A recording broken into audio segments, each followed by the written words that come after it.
Saya kasih contoh teman-teman, ada satu doktor ngajar di Ummul Qura, Dr. Muhammad, semoga Allah jaga beliau. Saya pernah mendengarkan salah satu kaset ceramahnya luar biasa gitu. Dia kasih contoh, dia bilang ada seseorang, jazakallah khair, ada seseorang di Saudi, teman dia, salehnya luar biasa ibadahnya. Dia bilang, sholat malamnya gak kehilangan, sholat 5 waktu selalu on time, selalu menjaga istiqomah di jalan Allah, halal, haram. Satu waktu dia lamar seorang wanita dan diterima lamarannya. Pada saat sudah mau menikah, gitu kan, kurang lebih ditentukan jadwal, kalau saya tidak salah itu 3 bulan dari waktu itu akan menikah. 2 bulan atau 1 bulan sebelum pernikahan, tiba-tiba perempuan ini batal pernikahan, nggak jadi nikah. Laki-laki ini bertanya kepada calon mertuanya, ada apa? Saya juga nggak tahu. Ditanya perempuan ini oleh orang tuanya, kenapa nak? Malu keluarga? Enggak, pokoknya saya nggak mau nikah sama laki-laki ini. Bersikeras si perempuan tidak mau nikah. Kata Dr. Muhammad, dia bilang, saya setiap kali ketemu sama teman saya ini, teman saya selalu berdoa. Saya dengar doanya, ya Allah kembalikan wanita ini pada saya suka sama dia. Luar biasa merengeknya sama Allah, gitu kan. Dan saya saking kesian sama dia, sampai saya mengatakan, ya Allah kabulkan buat dia. Luar biasa dia mohonnya sama Allah.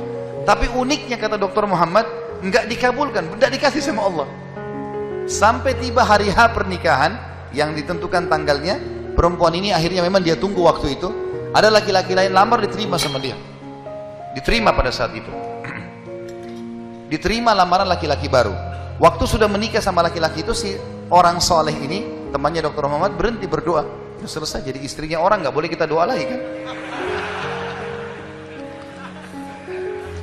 Maka Dr. Muhammad mengatakan, saya justru bertanya-tanya pada saat itu, di mana bentuk kasih sayangnya Allah kepada teman saya? Dia sudah soleh, janji Allah baik, mestinya dia dapat yang dia mau. Kenapa di sini luput? Nah ini yang saya bilang di poin ke-11, Allah selamatkan dari kerugian dan bahaya.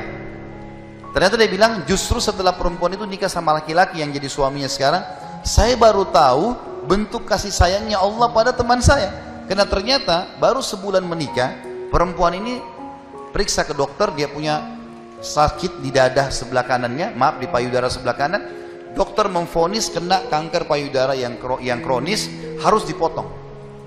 Sebulan menikah, payudara kanannya dipotong. Bulan kedua, kanker itu sudah menyebar ke payudara kiri dan dipotong dua-duanya dalam 2 bulan pernikahan. Bulan ketiga, ini kejadian nyata. Bulan ketiga, ternyata perempuan ini punya masalah di urat saraf di bagian otak belakangnya, sehingga membuat kedua matanya buta. Dan bulan keempat, wanita ini meninggal dunia.